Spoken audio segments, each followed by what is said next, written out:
다녀오신 유성원 변리사 제 옆에 나오셨습니다. 안녕하세요. 네, 안녕하세요. 자, 잘 다녀오셨습니까? 네, 재밌게 잘 다녀왔습니다. 요즘에 그 브랜드라는 거, 사람에 대한 브랜드나 아이돌도 마찬가지고 뭐 기업은 말할 것도 없고요. 브랜드가 중요하다는 얘기 참 많이 하게 되는데 오늘은 아이돌을 비롯한 유명인 사례를 통해서 상표권 얘기해 주신다고 들었거든요. 네, 상표권이라는 게 정확히 어떤 겁니까? 상표권은 바로 이 이름에 대한 권리라고 생각하시면 될 것 같습니다. 뭐 지금 박연미 경제발전소라고 네. 하는 이제 프로그램 진행하고 계시잖아요.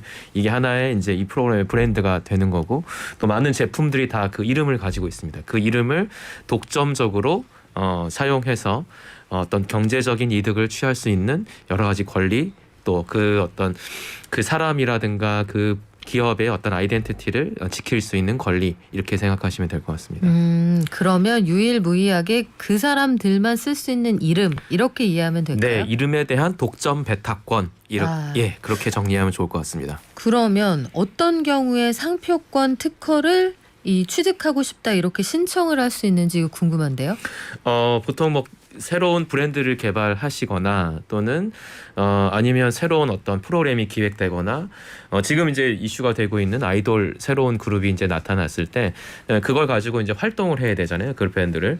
그래서 그 브랜드를 이제 내가 독점적으로 쓸 수 있도록 지켜달라라고 해서 출원인으로서 이제 특허청에다가 신청을 하게 되고요. 만약에 그 신청이 이제 심사 결과 받아들여지게 되면 10년간 독점 배타적으로 사용할 수 있는 권리가 생기게 됩니다. 그게 바로 상표권이죠. 네. 신청을 하면 잘 받아주나요? 아니면은 이건 안 되겠는데요 하고 반려하는 경우가 많은가요? 반려하는 경우가 꽤 많습니다. 기본적으로 굉장히 많은 요건들이 필요해요. 네. 그래서 이제 상표 자체가 상표법적으로 식별력이 있어야 된다. 그러니까 출처를 표시할 수 있는 기능이 있어야 한다라고 하는 요건도 있고요. 그 외에도 그 선등록된 상표라든가 먼저 사용하고 있는 상표하고 동일하거나 유사하지 않아야 하고 또 유명한 어떤 타인의 권리를 침해하거나 또는 타인의 어떤 경제적 이익을 부정한 목적으로 편승하려고 하는 의도들이 없어야 한다고 등 굉장히 여러 가지 까다로운 조건들이 있습니다. 까다롭네요. 그러면 만약에 내가 비슷하게 짓고 싶다거나 아니면 그쪽에서 한번 틈새를 노려보고 싶다라고 생각을 했는데 먼저 등록한 사람이 이거 우리한테 좀 방해될 것 같은데 이의를 제기하면 더 어려워지는 거네요. 네, 그렇습니다. 그렇군요. 그러면 만약에 이러면 어떻습니까? 우리는 경제발전소라는 간판을 가지고 있는데 저희 제작진이 경제발전소 저희만 쓸게요. 네. 경제발전소 가지고 요 상표권 등록 가능합니까?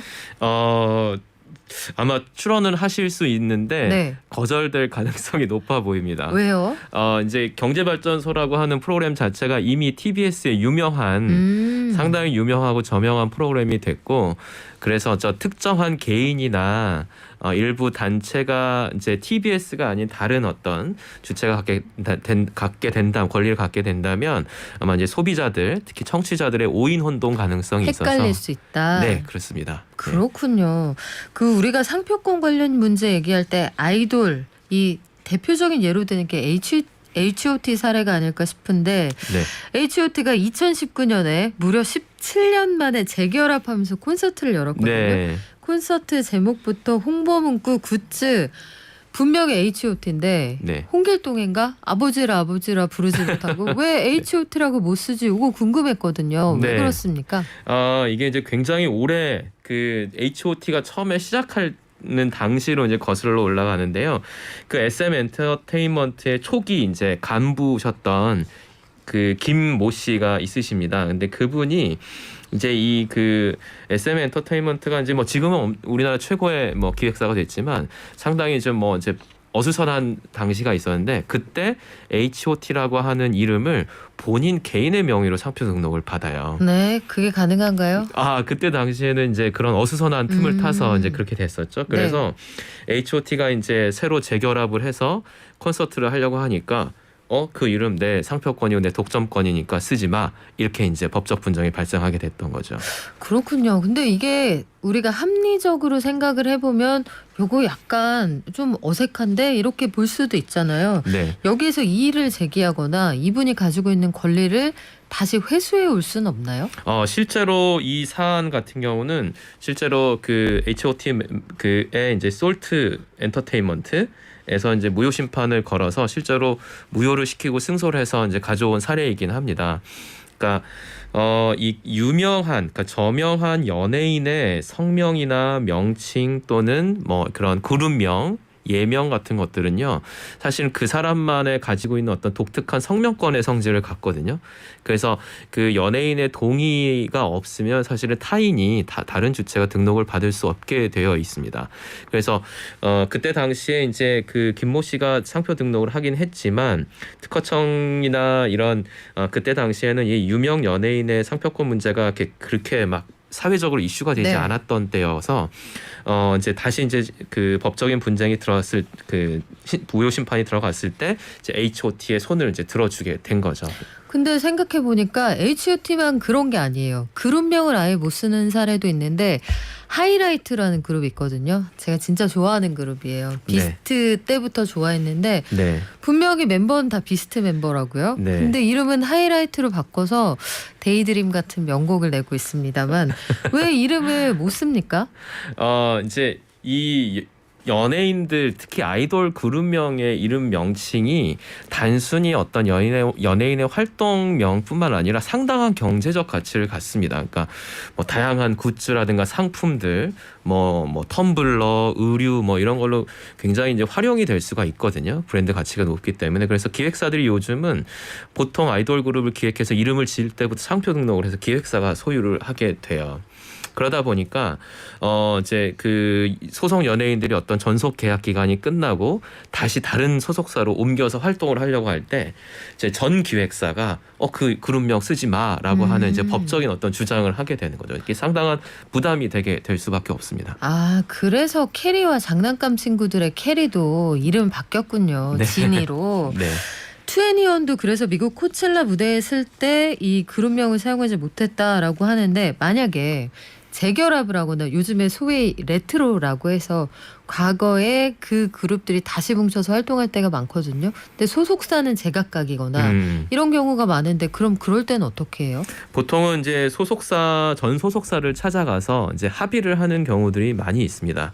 그런데 이제 그 합의가 이제 제대로 이루어지지 않을 경우에는 사실은 이제 원래 쓰던 이름을 좀 쓰기가 상당히 어렵고 그때 다시 법적인 어떤 분쟁을 제기한다고 하더라도 그거를 해결하는데 상당한 시간이 걸리기 때문에 대부분 다 어려움을 겪고 있죠. 그래서 현재 그 우리나라에서 이제 쓰고 있는 표준 전속 그 연예인 계약서에 보면 그 어떤 아이돌 그룹이 시작할 때는 소속사가 그 모든 상표나 이런 브랜드명에 대한 권리를 가질 수 있다라고 정의하고 있지만 계약 기간이 종료돼서 그룹이 해체되거나 또는 이제 서로 뿔뿔이 흩어졌을 때는 그 아이돌 그룹에게 소속사가 그 상표권을 갖다가 줘야 한다라고 하는 조항을 이제 권고 사항으로 이제 두고 있긴 합니다.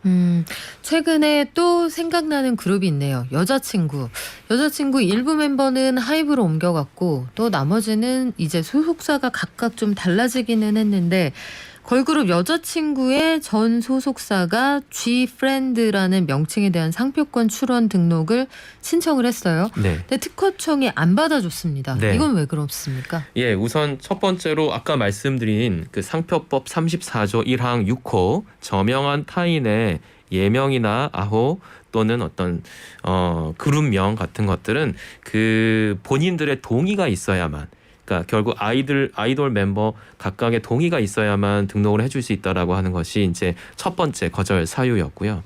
두 번째는 이미 걸프렌드 그 여자친구 그다음에 Gfriend라고 하는 거는 아이돌 그룹 G 그 여자친구의 이제 말하면 영문 약칭이기 때문에 이게 그 지금 이제 소속사가 다 흩어졌잖아요. 그래서 다른 전 소속사가 이 권리를 갖게 되면 소비자의 오인 혼동 이 이제 발생할 수 있다. 그래서 두 가지 이유로 특허청이 거절을 하게 된 거죠. 그렇군요. 그러면 이게 기준이 일괄적인 거라기보다는 상황에 따라서 좀 유동적으로 바뀔 수도 있다 이런 느낌이 드는데 네. 유명 가수 상표권 관련해서 지난해 화제가 됐던 거 가수 영탁 씨 이름을 사용한 막걸리 상표권 분쟁이 있었잖아요. 요건 결론이 어떻게 났습니까? 현재 아직 진행 중이고요. 사실 아주 뭐 첨예한 대립을 하고 있죠. 그래서 이 서로 간에 이제 진실 게임 공방도 하고 있고 제가 타 방송사에서 요거 관련된 출연을 한번 했었는데 네. 영탁 그 팬클럽에서 저한테 네. 무슨 얘기를 하신 거냐 혹시 네. 뭐 이제 우리 영탁의 안 좋은 뭐 불리한 얘기를 한 건 아니냐 먼저 굉장히 질문도 많이 받곤 워낙 했습니다. 팬덤이 있으시니까. 네. 근데 이제 여기도 마찬가지입니다. 서로 간에 결국은 그 예천장조 측에서는 영탁이라는 막걸리라고 하는 이름은 우리가 처음부터 지어서 쓴 거다라고 한 거고 그 다음에 이쪽 영탁 측은 나랑 광고 모델을 계약을 하면서 내 이름을 가져다가 막걸리에 붙인 거니까 그 권리는 내 거다라고 하는 첨예한 대립이 있죠. 근데 사실은 이 케이스 같은 경우는 서로 상표권 등록을 받지 못하는 상황입니다. 그러니까 우선 예천장조 측은 영탁이라고 하는 가수의 이름이 굉장히 유명하고 저명한 이름이기 때문에 이제 영탁의 동의를 받아야만 네. 상표 등록을 받을 수 있는 상황이고요. 그다음에 이제 영탁 같은 경우는 본인이 막걸리업을 하는 그 사람은 아니고 가수니까 역시 마찬가지로 네. 이제 타인의 어떤 특수관계 하에서 타인의 사업에 관련된 상표권을 본인의 명의로는 동의 없이 받을 수 없게 되는 거죠. 양쪽 다 가져가지 못했다. 네, 네, 네. 그래요. 요거 참 재미있고 흥미로우면서도 복잡하기도 합니다. 여러 가지 우리 특허와 관련된 상식들 많이 알려주셨는데 오늘 유성원 변리사님도 마지막이신 거죠? 네, 맞습니다. 그동안 감사했습니다. 네, 저도 감사했습니다. 네, 앞으로도 더 좋은 자리에서 많은 지식 알려주시기 바랍니다. 지금까지 지심특허법률사무소의 유성원 변리사와 함께했고요. 이하나80님 출첵 불러드릴게요. 삐치지 마세요. 그래요. 가을 개편으로 경제발전소의 화요일은 오늘이 마지막입니다. 저는 내일 오전 9시에 다시 돌아올게요. 발전.